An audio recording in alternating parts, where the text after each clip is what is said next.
Hi everyone, I am Anas. Shameer. ഇന്ന് നമ്മൾ ചർച്ച ചെയ്യാൻ ഉദ്ദേശിക്കുന്നത് വൈറ്റമിൻ ഡിയെക്കുറിച്ചാണ്. വൈറ്റമിൻ ഡിയെക്കുറിച്ച് അറിയാത്തവർ ആരും തന്നെ ഉണ്ടാകില്ല. എന്നാൽ 70 മുതൽ 90% വരെ ആളുകളിലും വൈറ്റമിൻ ഡിയുടെ കുറവ് കണ്ടുവരുന്നുണ്ട്. സ്വന്തമായി നമ്മുടെ ബോഡി ഉൽപ്പാദിപ്പിക്കുന്ന ഒരു വൈറ്റമിൻ ഏതെന്ന് വെച്ചാൽ തീർച്ചയായും പറയാം അത് വൈറ്റമിൻ ഡി തന്നെയാണെന്നല്ലേ? തീർച്ചയായിട്ടും.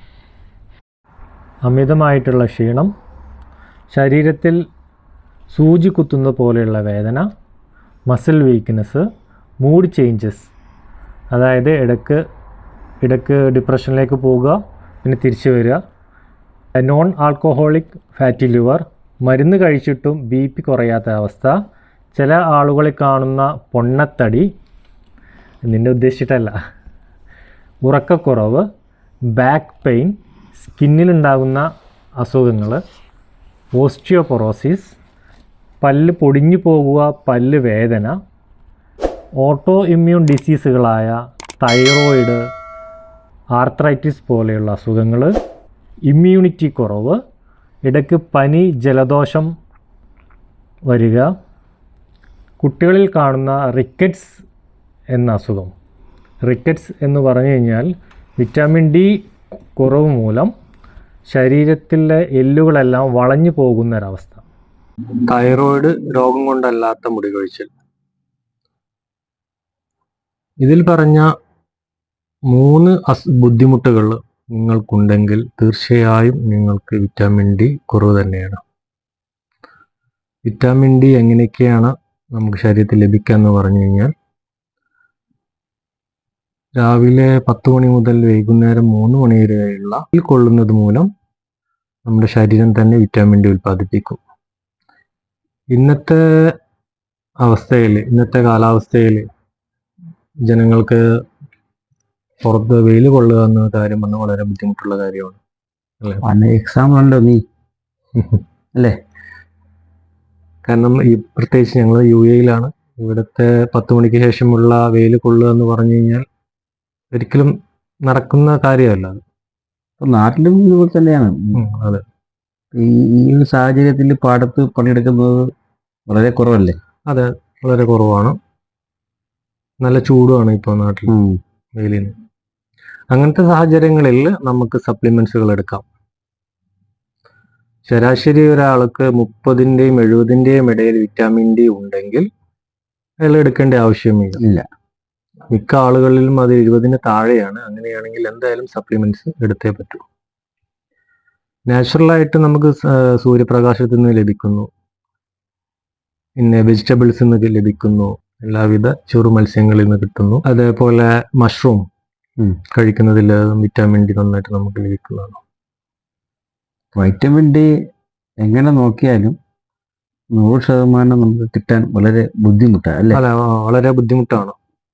എങ്ങനെയായാലും സപ്ലിമെന്റ്സ് എടുത്തേ പറ്റൂ. 90% ആൾ ചെക്ക് ചെയ്താലും വൈറ്റമിൻ ഡിയുടെ കുറവ് എന്തായാലും ഉണ്ടാവും. നട്സുകളിൽ നിന്നും, അതേപോലെ എഗ് യോക്ക്, റെഡ് മീറ്റ് എന്നിവയിൽ നിന്നെല്ലാം വിറ്റാമിൻസ് ഡി നമുക്ക് കിട്ടുന്നതാണ്. നോർമലി ഒരാൾക്ക് വേണ്ടത് daily 600 international unit vitamin D എങ്കിലും വേണം, ബോഡിയിൽ ആവശ്യമുണ്ട്. അതെ, കുട്ടികളിലാണെങ്കിൽ 400 ഇന്റർനാഷണൽ യൂണിറ്റ് ആവശ്യമുണ്ട്. നമ്മൾ എടുക്കേണ്ട ഡോസ് എന്ന് പറഞ്ഞാൽ ഡെയിലി വെച്ചിട്ടോ അല്ലെങ്കിൽ വീക്കിലിയോ അല്ലെങ്കിൽ 3 ഡേയ്സ് കൂടുമ്പോഴൊക്കെ എടുക്കാം. വിറ്റാമിൻ ഡി നിങ്ങളുടെ ശരീരത്തിൽ 20 നാനോ മില്ലിഗ്രാമിന് താഴെയാണെങ്കിൽ തീർച്ചയായിട്ടും ഒരു ഡോക്ടറെ കൺസൾട്ട് ചെയ്തിട്ട് മെഡിക്കേഷൻ എടുക്കുന്നതാണ് ഏറ്റവും നല്ലത്. തീർച്ചയായും. വിറ്റമിൻ ഡിയെ എപ്പോഴാണ് കഴിക്കേണ്ടതെന്ന് പലരിലും ഡൗട്ട് ഉണ്ടാവും. കാരണം സൂര്യൻ്റെ ഇതെല്ലാം നമുക്ക് കിട്ടുന്നത്. അപ്പൊ അവിടെ ഇനി പകല് കഴിക്കണോ, ഉച്ചയ്ക്ക് കഴിക്കണോ, രാത്രി കഴിക്കണോ എന്നുള്ള ഡൗട്ട് എല്ലാവരും ഉണ്ടാവും. വിറ്റാമിൻ ഡി നമുക്ക് ഏത് സമയത്ത് വേണമെങ്കിലും കഴിക്കാം.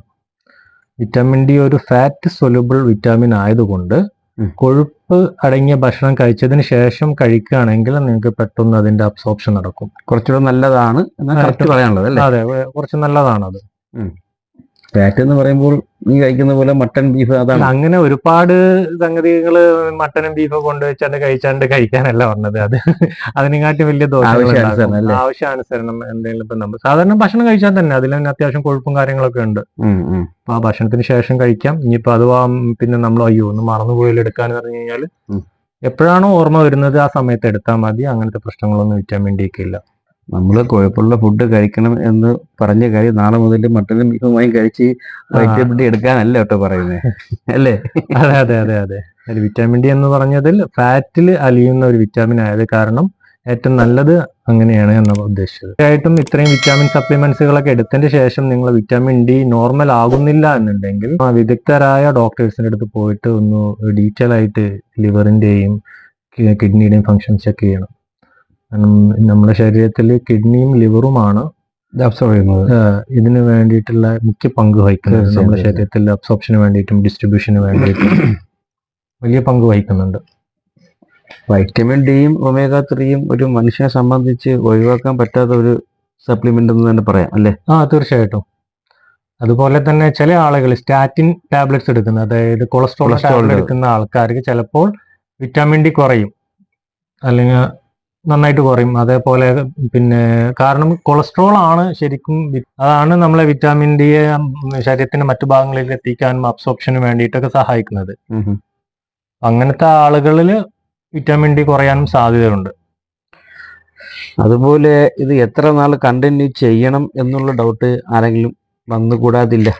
അതെ, 20 നാനോഗ്രാമിന് താഴെയുള്ള ആൾക്കാരാണെങ്കിൽ ഡോക്ടേഴ്സ് പറയും സ്വാഭാവികമായിട്ടും കഴിക്കണം. നോർമലി കഴിക്കുമ്പോൾ ഡോക്ടേഴ്സ് പറയാറ് 2 മാസം നിങ്ങൾ ആഴ്ചയിൽ ഒരു ഗുളിക വെച്ചിട്ട് കഴിക്കുക.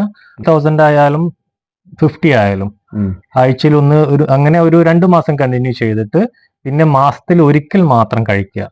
പക്ഷെ ഈ ഒരു രീതിയിൽ ഫോളോ ചെയ്യുമ്പോഴേ ആർക്കെങ്കിലും ഡൗട്ട് തോന്നും, ഒരു മാസത്തിൽ ഒന്ന് കഴിക്കുന്നതും വീക്കിലി ഒന്ന് കഴിക്കുന്നതും കാട്ടി ഡെയിലി 1000 കഴിക്കുന്നതല്ലേ കുറച്ചുകൂടെ നല്ലതെന്ന് തോന്നുന്നത്? ഞാൻ പറഞ്ഞല്ലോ 20 നാനോഗ്രാമിനെക്കാട്ടി താഴെ ആണെങ്കിലാണ് ഈ ഡോസ് പറഞ്ഞത്. അല്ലാതെ ഇപ്പൊ ഒരു 30 കൂടുതലുള്ള ആൾക്കാർക്ക് ഒരു 50ലേക്ക് എത്തിക്കണം, അല്ലെങ്കിൽ അത് മെയിൻറ്റെയിൻ ചെയ്ത് പോകണം എന്നുണ്ടെങ്കിൽ ഡെയിലി ഒരു 1000 വെച്ച് കഴിക്കാം, 600 വെച്ചിട്ട് കഴിക്കാം, ഒരു കുഴപ്പമില്ല. അപ്പൊ സഡൻലി 50,000 എന്നുള്ളൊരു ഹൈ ഡോസ് ബോഡിൽ കയറ്റുന്നുണ്ട്, എന്തെങ്കിലും സൈഡ് എഫക്ട് വരുമോ? 100 നാനോഗ്രാമിൽ കൂടുതൽ വരുമ്പോഴാണ് നിങ്ങൾക്ക് അതിൻ്റെതായ പ്രശ്നങ്ങൾ ഉണ്ടാവുള്ളൂ. ഓക്കെ, നമ്മൾ എന്തായാലും അതിലേക്ക് എത്തില്ല എന്തായാലും. ഇന്നത്തെ വൈറ്റമിൻ ഡിയുടെ ടോപ്പിക്ക് എല്ലാവർക്കും ഉപകാരപ്പെട്ടു എന്ന് വിശ്വസിക്കുന്നു. തീർച്ചയായും ഞങ്ങൾ വീണ്ടും അടുത്ത ടോപ്പിക്കുമായി വരുന്നതാണ്. It's me Anas. ഷമീറുദ്ദീൻ.